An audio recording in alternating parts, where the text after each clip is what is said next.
Baik, hari ini Cikgu Suria sekali lagi akan menerangkan satu lagi soalan utama kepada semua. Mari kita lihat soalan ini. Isikan nombor yang sama. Maksudnya setiap segi 4 di sini mewakili nombor yang sama. Jadi bagaimana kita mengisi nombor yang sama? Kita perlu mengetahui apa yang diwakili oleh peta ini. Pertama, mari kita lihat. Jika segi 4 sama, ini mewakili nombor yang sama. Apakah maksudnya? Ini bermakna kita boleh mengeluarkan nombor ini. Jadi bagaimana kita mengekstraknya? Kita boleh mengubahnya menjadi bagaimana? Ia adalah 111 didarabkan dengan 1 segi 4 sama, betul tak? Maka ia sama dengan 3 segi 4 sama yang sama. Kemudian tambah 1 segi 4 sama, hasilnya ialah 805.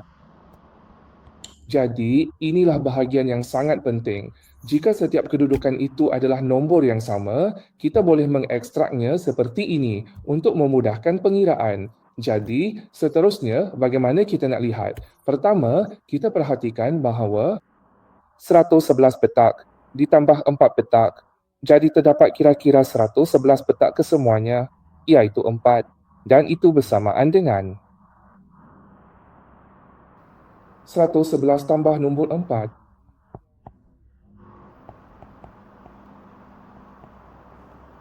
Semalam ialah 805, jadi itu 105. Tak sama dengan 805. Adakah itu menjadikannya mudah? Dengan kata lain, segi 4 sama ini ialah 805 dibahagikan dengan 115. Betul kan? Itu sama dengan 7. Jadi, kita boleh mengisinya. 777 tambah 7 didarab dengan 4 sama dengan 805. Adakah anda mempelajarinya? Jadi sila like dan ikuti gurunya dan kongsikannya dengan kawan-kawan supaya lebih ramai orang dapat belajar pemikiran matematik